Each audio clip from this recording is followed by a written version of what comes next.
Today's topic is one that's pretty simple, it's pretty straightforward, but it's also one that's often overlooked. What we're going to explore today is a couple sets of practices that can be practiced depending on where you are on the journey. So these sets of practices can either be engaged prior to Kundalini awakening or once the Kundalini awakens, so after the awakening takes place. Sometimes people engage in the wrong set of practices at the wrong times, and this can cause a lot of energetic instability in their system. It can delay the process. It can cause a lot of turbulence. And I've come across many people who don't understand these distinctions. They don't always understand where they are on the journey, and they don't understand when and which practices to apply, and they don't understand the reasoning behind that. So today I want to unpack all of this for you. I've got a diagram to support me and to share my ideas here today. A lot of people seem to like the diagrams, so I put one together here for you. Before we get into that, I just want to remind you that if you haven't already, check out the other parts of this series for some fundamental principles and practices to help you to get through your Kundalini awakening safely and smoothly. As well, you can find some more free content just like this to do with spiritual awakening in general on my website at brentspirit.com. Okay, so now let's get right into this diagram and explore all about the differences between some of the practices that we engage in pre-Kundalini and post-Kundalini. All right, so here we are in this diagram. For those watching on the video, forgive me if I'm a little redundant. I'm going to do my best to speak clearly for those who are listening on the podcast, which is available for free on Spotify. It's called The Spiritual Awakening Show. So what we have here in the diagram, right at the top, we've got a horizontal timeline that's divided into two legs. And on the first leg on the left, we have pre-Kundalini awakening. In the center, we have a marker which indicates Kundalini awakening. And then on the right side of that, the right leg, the second half of the journey, we have post-Kundalini awakening. And there's an arrow indicating that that part of the journey just continues onwards. So the journey is divided into two legs, pre-Kundalini awakening and post-Kundalini awakening. Underneath this timeline, we have two sets of practices. We have the first set, which is active and effortful practices, and they can be practiced up until Kundalini awakenings. Okay, so they can be practiced on the first leg of the journey, the pre-Kundalini awakening journey. We're going to dive into those practices a little bit more, but those are the active and effortful practices. The second set of practices that I have are the passive and spontaneous practices. Now, those practices can be engaged in throughout the entire journey on both legs, pre-Kundalini awakening and post-Kundalini awakening. Okay, so let's jump into looking at some of these active and effortful practices that can be practiced prior to Kundalini awakening. So, when I say active and effortful, I'm speaking of practices that require a certain willpower, they require a certain discipline, they require that you sit down and decide that you're going to engage in these practices. Oftentimes, they require a certain plan, some certain guidelines, certain instruction. Okay, they don't happen like the other set spontaneously, naturally, organically. So, the list of active and effortful practices that I have, we've got forced pranayama, which is also known as breathwork, breath control, different breathing exercises. We have raising energy through visualization meditations. We've got raising energy through chakra concentration meditations. We have what's known as Shaktipat, which is the transmission of spiritual power, spiritual energy, Kundalini energy from somebody who has awakened Kundalini to an aspirant, like a guru, teacher, guide, etc. We have the use of plant medicine and psychedelics. We also have forced yoga poses. We also have forced kriyas. Kriyas are the movements that can be practiced and engaged in order to get energy moving around in the body with certain intentions. Now, if we force those to happen, I'm going to refer to those as forced kriyas. They can also happen spontaneously as well once the Kundalini awakens. So when we look at something like forced pranayama, forced breath work, pranayama is very, very powerful. There are many benefits, not just to do with Kundalini, not just to do with things like meditation, but also for health benefits and things like that. But the problem with pranayama is that many people teach it, speak about it, but they don't understand the ins and outs of it. And so when somebody begins to practice it after learning from somebody who's just sharing it haphazardly, they can find themselves inadvertently experiencing a lot of energetic instability within their body. They can also find themselves inadvertently awakening the Kundalini. Okay, so through these practices, these things can happen. It's not very common, but it's common enough, and it leads people to very difficult experiences. So it's very important that we speak about it and we're aware of it. You might go to a yoga class in a yoga studio, and the teacher there might say, okay, everybody, we're going to do this pranayama practice. We're going to breathe 5 inhales through the left nostril or something like that. We're going to hold the breath. We're going to breathe really rapidly for 30 seconds at a time. And you may genuinely experience some energetic phenomena occurring within your system. And if this is the first time you've sort of experienced this sort of thing, it will be very new, it will be very exciting, it will be very novel, and you may think this is awesome, this is really cool, something is happening. But the implications may not be very clear to you, okay? And so that's why it's important that we engage in things like pranayama, breathwork with mindfulness. We learn from teachers who actually know what they're talking about, and we don't end up experiencing a lot of energetic instability as a result. But these are practices that, yes, it is true, you can engage in pranayama practices to bring you to the point of Kundalini awakening. Okay, you can raise Kundalini with pranayama and effort. You can also raise Kundalini by engaging in visualization meditations, right? So you can imagine energy rising up. You can imagine your spinal column lighting up. You can imagine these things in visualization. This is going to require effort. It's going to require your will. It's going to require dedication, etc. You can also similarly engage in chakra concentration meditation. So you can roll your eyes back, focusing up on your third eye. You can draw a lot of prana there, and this can also stimulate Kundalini, cause it to rise and things like that. You can engage in Shaktipat, so you can actively seek out people that offer Shaktipat and, get it from them. You can actively engage in taking plant medicine, psychedelics, either just for recreational use, for spiritual growth, or sometimes people use it because they want to awaken Kundalini. You can engage in forced yoga poses. So these yoga poses, when I say forced, I mean following a sequence that's predetermined. You can engage in those. You can hold them for a certain length of time, certain amount of breaths, etc. And you can also engage in forced kriyas, so moving your body in certain ways to move the energy around. Now, these are practices that can be practiced prior to Kundalini awakening. And in some cases, yes, they can lead to a Kundalini awakening. Personally, as a teacher, I do not advise anybody engage in these practices with the intention of awakening Kundalini unless they're working with a very astute teacher that is available to support you 24/7 at all times. Otherwise, things get very difficult. You'll be all alone. You won't know what's going on. You won't know how to manage it, and the teacher may not be accessible. So keep that in mind. Throughout this series, I have not spoken about these practices because the other set of practices I feel are much more smooth, efficient, safe, and even effective, which I'll get to in a second. But just to make that clear, these active, effortful practices, forced pranayama, engaging in these visualizations to draw energy up, they can be applied prior to Kundalini awakening. If you feel called, if you have practiced them in the past and you're wondering, did I make a mistake, etc., it's okay. This can be done. Not advisable, but yes, it is a thing. Many people engage in them. There are some teachers that can support you, not me, but there are people who can. Okay. Then we have the other set of practices, which I call here the spontaneous or passive practices.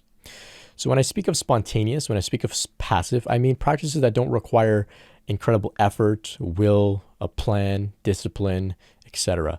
They happen organically, naturally. In the same way that your body went through puberty, it was a passive process that you most likely carried out very well. Okay, so your body knows how to engage in these things. So yes, spontaneous pranayama and breathwork can happen. Your body knows how to breathe itself in order to get the benefits of pranayama, in order to move energy around in ways that it needs to. It can engage in spontaneous pranayama to take the Kundalini to where it needs to go, and things like that. Okay. Same with yoga poses. Spontaneous yoga poses can arise. If you just surrender to the Kundalini, it will begin to move your body in certain ways that it needs to in order to carry the process out. Okay, so these things can happen spontaneously even before your Kundalini awakens. If you begin to have a sort of Kundalini activation, these things can happen spontaneously. You can engage in them. You can just surrender and let these things unfold. Okay, spontaneous kriyas as well. You may start, moving your body in certain ways. It may not necessarily look like a yoga pose, but it will be a spontaneous movement, a spontaneous jerk, maybe spontaneous spasms, spontaneous vocalizations, spontaneous mudras with the hands, things like that. Okay. Another passive sort of spontaneous practice you can engage in, unconditional loving awareness meditations. So just resting in awareness, not engaging in anything active, nothing like visualizations, nothing with intense concentration, just engaging in a sort of passive awareness meditation where you become a container, you become an observer of the phenomena within your body, the emotions, the feelings, the thoughts, etc. You can also engage in self-love, just being with yourself, being fully present, allowing yourself to have the experience that you're having. You can engage in mindfulness, just once again, being sort of a witness, being an observer of what's happening, but nothing super active, nothing super effortful. As well, very, very powerful bhakti, devotional practices. So chanting, prayer, these types of things where we just allow the emotional aspect of our spirituality to come to the forefront, to really just consume us. And of course, we also have surrender here, just surrendering to something greater than ourselves. Call it God, call it Kundalini, call it the universe, call it whatever you would like. So the spontaneous and passive practices, if you see on my diagram here, they can be practiced throughout the entire journey. Whereas the active and effortful practices, there's a hard line stopping them from being practiced in the second leg of the journey. The spontaneous practices can be practiced throughout the journey at all times. They can just continue. There's no harm that can be done here because it's happening spontaneously. Your ego isn't going to force things to happen unnecessarily, prematurely, at too fast of a pace. If it's happening spontaneously, organically, naturally, it's all going to happen on its own, right? Think of puberty the same way that your body just spontaneously unfolded that at the perfect pace. The same thing can happen for your spiritual journey. And so these are the practices that I recommend that you engage in, whether your Kundalini is awakened or not, right? We just become open to things happening spontaneously like pranayama and this sort of thing. It doesn't always happen, especially not prior to Kundalini awakening, but it can, if like I said, you're experiencing some activation. But unconditional loving awareness meditation, self-love, mindfulness, bhakti, devotional practices, chanting, prayer, etc., surrender, these are all very safe, healthy practices that may seem as if they will be a little slower than some of the more active and effortful practices like, imagining the energy rising up your spine or engaging in a sort of effortful pranayama practice or going to visit a guru to get Shaktipat or taking plant medicine, etc. But long term, these are much more sustainable, much more healthy, much more safe, and they're the ones that I recommend. Now, what happens to most people, not most people, but some people, is they engage in some sort of practice. It either might be active, effortful practices, maybe spontaneous practices, but they experience a Kundalini awakening. And then what happens is they think, oh, okay, my Kundalini is awakened. They go on Google and they say, okay, Kundalini meditations, what should I do? Third eye meditations, what should I do? And they find all of these different practices on YouTube, whatever, and they begin to engage in things like pranayama breathwork practices, forcing things to happen after their Kundalini has already been awakened. Now, this is very difficult. This can lead to very difficult situations because once the Kundalini awakens, once we reach the second leg of the journey, the intelligence of the body, the intelligence of the universe, of God, infinite intelligence, it's awakened in you and it's carrying out this process. It knows what it needs to do at the perfect pace.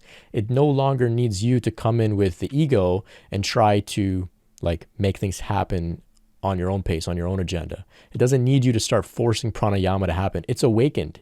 It's going to do those things spontaneously if it's necessary.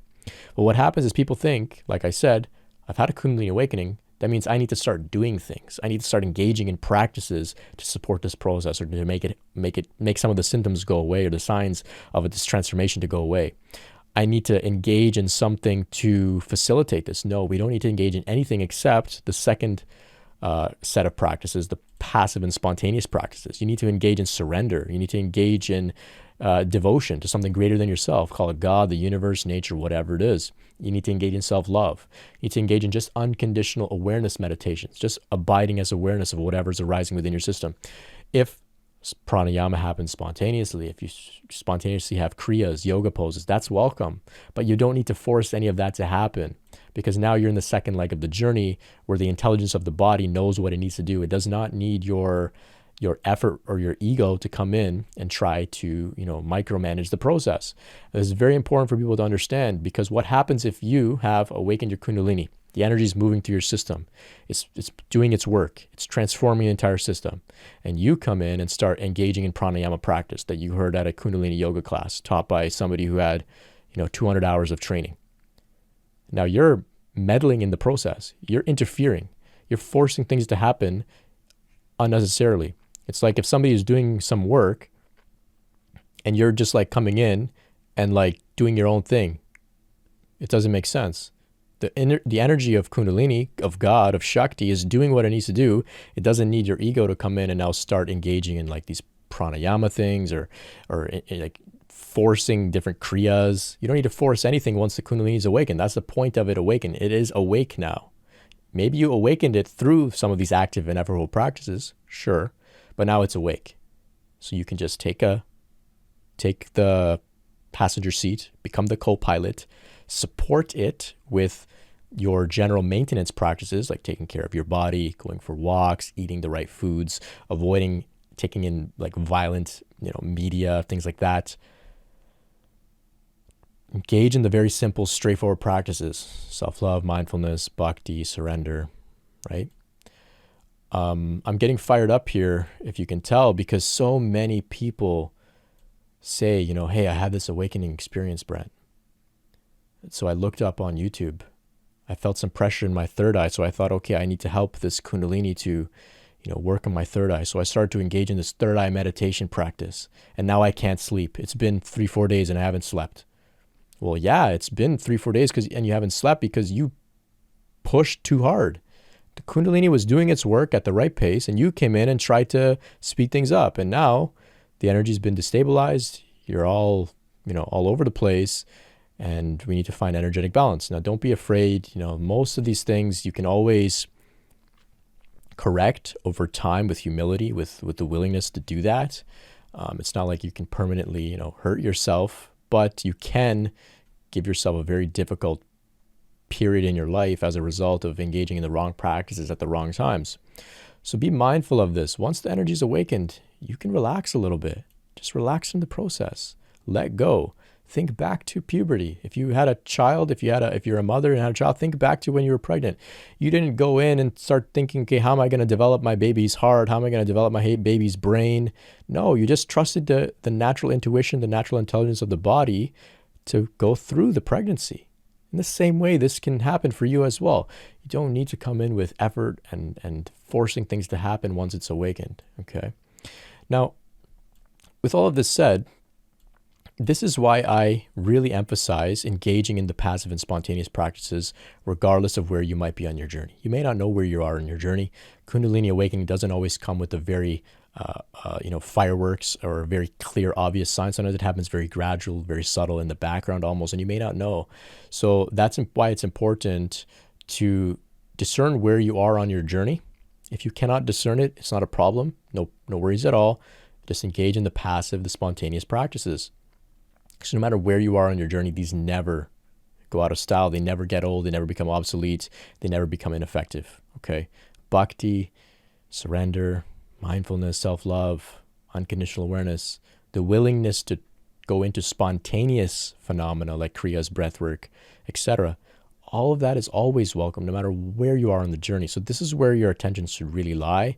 If you happen to be interested in active, effortful practices, go ahead, but I really advise that you find somebody who really knows what they're talking about to support you and guide you. If you're one of the people who are more interested in traveling this journey, trusting within yourself, then you must just engage in the passive, spontaneous practices, okay? These never go out of style. I'm reminded of Neem Karoli Baba, Ram Dass's guru. This guy was enlightened, like fully enlightened master, avatar, right? Still, he was engaging in bhakti practices. I think there's a story where Ram Dass or somebody went and looked at his notebook, and it was just pages and pages and pages of just the name Ram, the name of God, Ram. And he's a fully enlightened master. You might think, why does he need to engage in these practices? He's enlightened. Kundalini has been awakened. He's self-realized. Well, those practices, they never go out of style. The benefits never end. That's why I've put 2 arrows here, right? We've got the arrow showing that this set of practice, it just continues. The post-Kundalini awakening leg of the journey, it just continues onwards, right? You don't really hear of, say, a guy like Neem Karoli Baba, Maharaji, Ram Dass's guru. You don't really hear about him engaging in pranayama. I don't think there's any stories of him, sitting and doing crazy breath work, right? It's nothing. The process was done. Kundalini was awakened in him, right? He was able to just surrender to the process. And what did he do? Even though, great master, people coming from all around the world to see this guy, and still he's engaging in bhakti, still he's engaging in devotional practices, right? So he's never go out of style, always available to you. And they are as powerful no matter where you are on the journey. Before Kundalini awakening, after Kundalini awakens, if you don't know where you are, these practices, so powerful, so powerful. So I invite you to really put your emphasis on the passive and spontaneous practices. If you happen to be engaging in effortful practices and you look back and you realize, oh, shoot, my Kundalini has been awakened and I've been forcing things to happen unnecessarily, just let it go. Just stop. No problem. The energy will, once again, just stabilize over time, but you need to stop interfering. And the same here goes for plant medicine and psychedelics, right? Sometimes when you say plant medicine and psychedelics, people think I'm talking about acid, mushrooms, DMT. I'm also talking about cannabis. I'm also talking about weed. And if you're listening, you might know, that I'm speaking to you. Be mindful. If Kundalini is awakened within you, you don't need to be engaging in plant medicine. You don't need to be smoking weed, right? Thinking that it's going to support your process in some way. There may be benefits. There may be. But there are always a price when we engage in just drugs, quite frankly. There's always a price. So be honest with yourself. Are you pushing active and effortful practices past their due date? If so, no problem, no shame. Just bring some consciousness to the situation and let go of your effort and just engage in the passive spontaneous practices. So that's a little bit about these pre and post Kundalini awakening practices. I really appreciate your attention today. I hope this has been insightful for you. I hope that this can help to clear up some of the confusion around when to practice what. If you have any questions about this, please leave me a comment, send me an email. I'll be happy to clarify. Let me know if this was clear, if this was meaningful for you. Leave me a comment as well. You can, like I said, check out the other parts of this series where I go in a little bit more detail about some of these ideas of surrender, of respecting the Kundalini process. You can also share this stuff with a friend if you feel like they might benefit from it. I really appreciate that as well. If you like, you can make a donation to support this work. You can also find out about meeting with me one-on-one at brentspirit.com as well. If you like, you can find me on Instagram. You can also send me a DM there, and I will get back to you with a response to any of your questions. Thanks so much, and until next time, enjoy the journey. Much love and peace.